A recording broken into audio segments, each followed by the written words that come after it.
Yeah, 7:30 started off as really this piano vocal idea I had written about maybe, in 2016, I think.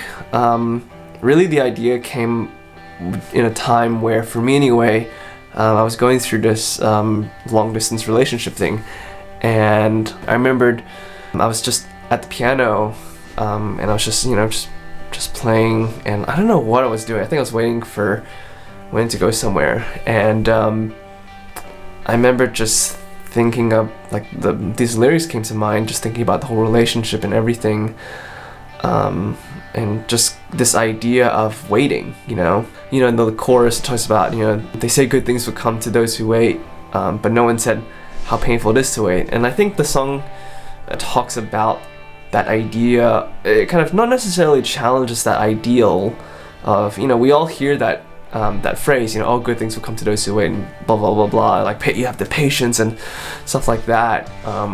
It's right for sure, but it's also very difficult, and I think that's a lot of things in life where we always talk about these different not idealistic, but these phrases, that we hear all the time from our parents or our friends and stuff like that, and they're all true, but actually implementing them in real life is, another thing. And I think especially when you're in a long distance relationship and all that kind of stuff, or anything in general,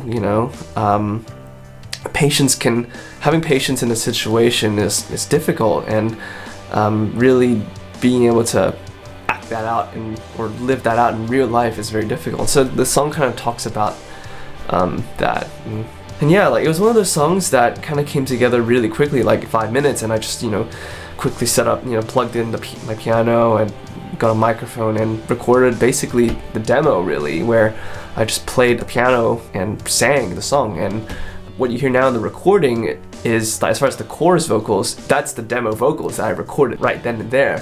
It was one of those situations where I felt like there was no real way for me to really replicate that feeling again. I think that's why it's so amazing to have recording equipment, is that you can capture the emotion right then and there when you're writing it. And just listening back to it now, I can hear imperfections, I can hear things that may not be 100% perfect as far as the chorus vocals, but it's one of those things where I couldn't replicate on recording, and so it was definitely one of those songs that what you hear on the record is pretty much most of what, as far as vocals anyway, most of what I recorded on that day.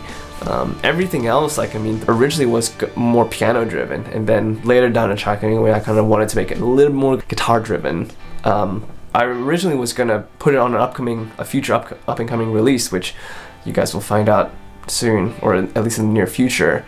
And it just didn't fit musically, and so I didn't really have a place for it, but I knew that I liked the song, and it was one of those songs that I was like, this is a really good song, and I think that it will speak to people, especially these days. I think there's a lot of people in long distance relationships, and I think that hopefully anyway it'll speak to some people as far as in their relationships, and maybe not even in talking about relationships. It can be anything, but I guess that's kind of the place that I was coming from. So yeah, it's a really special song to me, and hopefully it will hopefully relate to the people that listen to it. So yeah.